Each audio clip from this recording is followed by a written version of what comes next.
ఉత్తరాంధ్ర ఇలవేల్పు శ్రీ శ్రీ శ్రీ పైడితల్లి అమ్మవారి దేవస్థానంకు చెందిన నూతన ప్రచార రథమును ఈరోజు శ్రీ పైడితల్లి అమ్మవారి కోవుల వద్ద శాసన సభ్యురాలు పూసపాటి అదితి విజయలక్ష్మి గజపతిరాజు ప్రారంభించారు. ముందుగా శ్రీ పైడితల్లి అమ్మవారి కోవులలో ప్రత్యేక పూజలు నిర్వహించారు.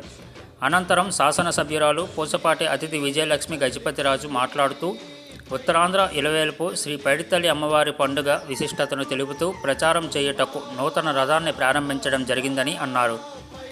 ఉత్తరాంధ్ర జిల్లాల నుండే కాకుండా ఇతర రాష్ట్రాల నుండి లక్షలాది మంది భక్తులు హాజరయ్యే శ్రీ పైడితల్లి అమ్మవారి పండుగను 2017 సంవత్సరంలో తెలుగుదేశ ప్రభుత్వం రాష్ట్ర పండుగగా గుర్తించడం జరిగిందని, అదేవిధంగా విజయనగరం ఉత్సవాలను కూడా ప్రభుత్వం నిర్వహించుటకు ఏర్పాట్లు జరుగుతున్నాయని తెలిపారు.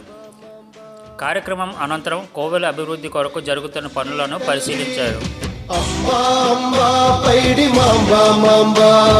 భక్తులను కరుణించే తల్లి తల్లి పైడి తల్లి తల్లి కరుణింపగరావే అంబా అంబా పైడి మాంబా మాంబా తల్లి తల్లి పైడి తల్లి తల్లి అంబా అంబా పైడి మాంబా మాంబా తల్లి తల్లి పైడి తల్లి తల్లి అంబా అంబా పైడి మాంబా మాంబా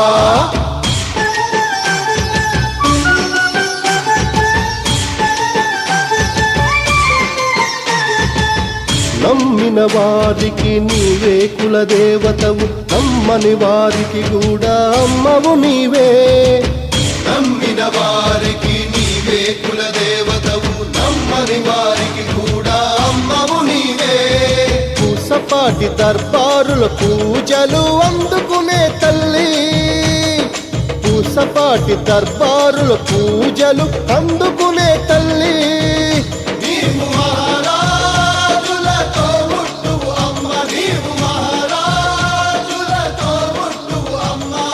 భక్తులను కరుణించే తల్లి తల్లి పైడి తల్లి తల్లి కరుణింపగరావే అంబా అంబా.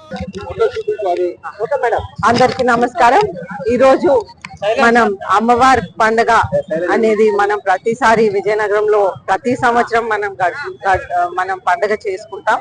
అయితే ఈ రోజు మనం రథం అనేది ఒకటి ప్రారంభం ఉత్సవం చేసాం. అయితే ఈ రథం ఏమో సౌత్ ఇండియా షాపింగ్ మాల్ వాళ్ళు స్పాన్సర్ చేశారు.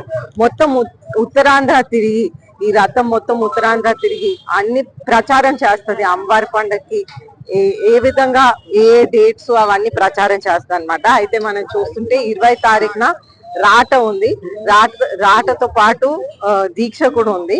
అలాగే 14వ తారీఖున తొల్లేలు, 15న సిరిమాన్ ఉత్సవం, అలాగే 22వ తారీఖున తెప్పోత్సవం, అలాగే 29వ తారీఖున ఉయ్యాల కంబాల, అలాగే 30 తారీఖున చండీ హోమంతో పూర్తవుతుంది ఈ అమ్మవారి పండుగ అనేది. ప్రతి సంవత్సరం శ్రీ శ్రీ శ్రీ పైడితల్లి అమ్మవారు పండుగ అనేది విజయనగరంలో అందరూ కూడా వచ్చి పాల్గొంటారు. అలాగే ఉత్తరాంధ్ర నుంచి ఎంతో మంది, ఒక 2,50,000 మంది సుమారు విజయనగరంకి వస్తారు. ఆ సమయంలో అందరు కూడా పాల్గొంటారు. అలాగే మనం ప్రభుత్వం నుంచి కూడా ఉత్సవాలు అనేది పెట్టడానికి అన్ని ఏర్పాట్లు కూడా చేస్తున్నాము. అయితే ఉత్సవాలు కూడా జరుపుకుంటూ 2017లో ఇది స్టేట్ ఫెస్టివల్ గా కూడా డిక్లేర్ చేసి ఒక జియో ఇచ్చారు. అలాగే ఈ ఉత్సవాలు చేస్తూ మనం పైడితల్లి అమ్మవారిని ప్రార్థిస్తూ మన రాష్ట్రాన్ని రక్షిస్తారని కోరుకుంటూ సెలవు తీసుకుంటాం.